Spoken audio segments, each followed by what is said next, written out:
kulanti wanaagsan Ramadaanul Kariim halkan warqaati waxaad ku soo dhawaataan wararkii ugu dambeeyay arrimaha siyaasadda Soomaaliya kaga henukooda ugu waaweyn wararkii ugu dambeeyay xaaladda magaalada Muqdisho oo kacsan ciidamo ka tirsan militariga Soomaaliya oo soo buux dhaafiyay duleedka waqooyi ee Muqdisho iyo xogal laga helay abaabul mucaaradku ay wadaan dawladda federaalka oo ciidamada gorgor haram cad iyo gaashaan soo dhoobtay isgoysyada caasimadda iyo goobaha muhiimka ah ee dawladda xilli taliyo odawaa iyo madaxweynaha Hirshabelle ay ku guuldareysteen dadaal ay wadeen haddaba muxuu yahay amarku uu bixiyay madaxweynaha Farmaajo wasiirka maaliyadda xukuumadda Soomaaliya Cabdiraxmaan Ducaale Beyle oo bannaanka keenay xoga qarsoonaa sheegayna in kol hore beesha caalamku lacagihii deeqaha ay ka goosatay dawladda Soomaaliya dhaqaale burbur xoogan uu ku yimid xukuumadda uu hogaamiyay ra'iisul wasaare Maxamed Xuseen Roble madasha badbaado qaran oo war culus ka soo saartay xaaladda siyaasadeed ee Soomaaliya mar kalena baaq kama dambayso u dirtay saaxiibada Soomaaliya si miiska wada hadalka loogu soo celiyay madaxweynaha Farmaajo qodobadaas ayaan ku faahfaahin doonaa warka insha Allah waana xad taariikhdu ay ku beegan tahay 25 bisha Abriil sanada 2021 daawada nagala qayb qaado faafinta warkan adigoo gaarsiinaya asxaabtaada kuna share gareynaya baraha bulshada oo aad ku maasantahay qaybta commentiga haddii aad nagu reebto aragtidaada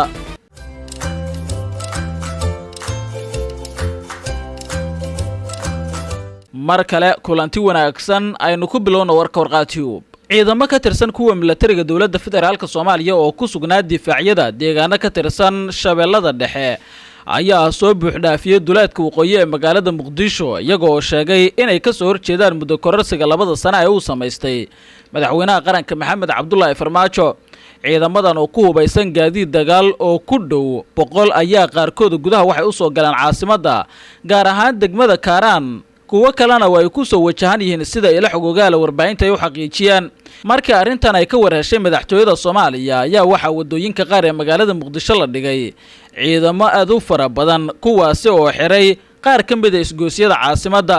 xoga heshay warbaahinta ayaa sheegaysa in madaxweyne Maxamed Cabdullaahi Farmaajo uu ku amray taliyaha ciidamada xoogga dalka General Dawaa Yuusuf Raage inuu ka hortago ciidamadaasi waxaana General Dawaa uu gaaray deegaanka Sheekh Cali Cabdulle oo ciidamada taliyaashooda ay ku sugan yihiin isaga oo kula kulmay Corneyl Sanay Cabdulle oo hogaaminaya ciidamadaasi hase yeeshee kulankooda ayaa noqday mid aan waxba ka soo bixin ama natiijo la'aan ku soo dhamaaday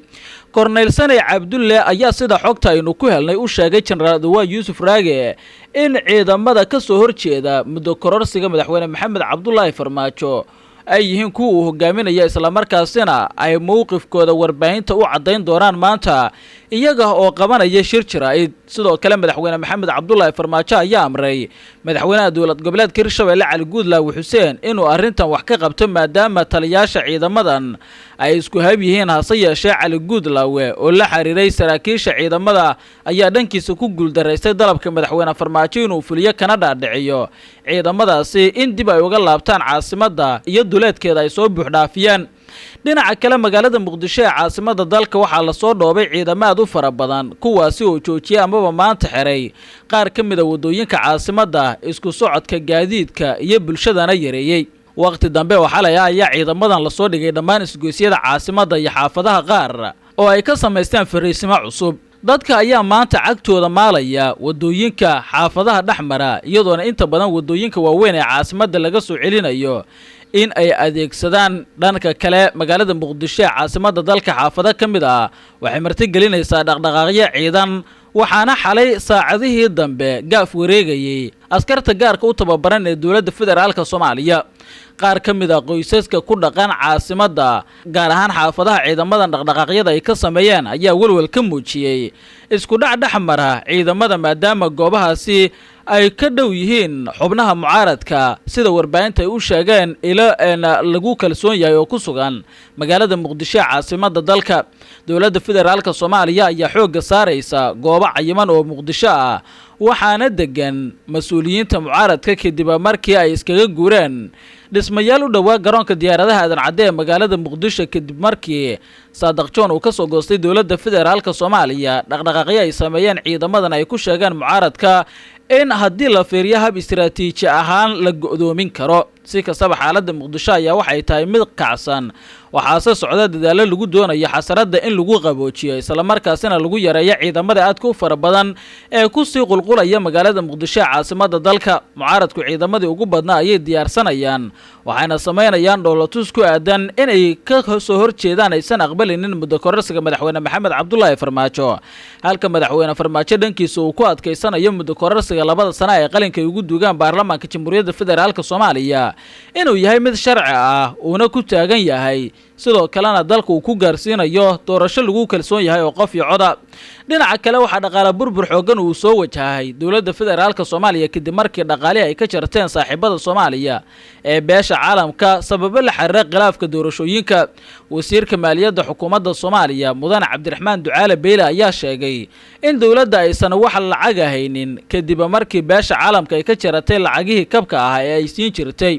wasiir Beyle oo waraysi lagula yeeshay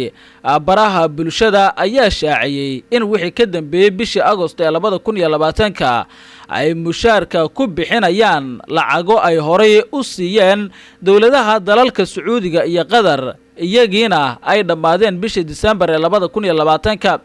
lacagihii kabka ahaa ee dunida Agosto sanadkii hore ayaana la ka joojiyay xoogaa Sacuudiga iyo Qatar ayna siiyeen ayaan mushaaraadka ku bixinaynay ilaa iyo December ayagiina waa ay dhamaadeen hadda waxaan taaganahay sagxadda haddaad i fahmayso ayuu yiri wasiirka maaliyadda xukuumadda Soomaaliya Mudane Cabdiraxmaan Ducaale Beyle oo ka deeriyay xaaladda dhaqaale ee dawladda xilligan oo muddaxileedkeedu u dhamaaday wasiirka waxa uu sheegay in dhaqaalaha gudaha ka yimaada aanu dhaafsanayn 30% inta kalena ay ahaayeen deeq dibadda ka timaada iyagiina laga goostay oo hadda loo baahan yahay in Soomaaliya ay isku tashato khilaafka beesha caalamka kala dhaxeeya madaxweyne maxamed cabdullaahi farmaajo oo ka soo bilowday qaabkii loo riday xukuumaddii hore ee ra'iisul wasaare xasan cali khayre uu hogaaminaya ayaa keenay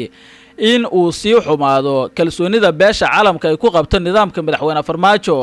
iyadoona laga cabsi qabo in la bixin waayo bilaha soo socda mushaaraadka shaqaalaha iyo ciidamada dawladda federaalka Soomaaliya si kastaba wasiirka maaliyadda xukuumadda Soomaaliya ayaa banaanka keenay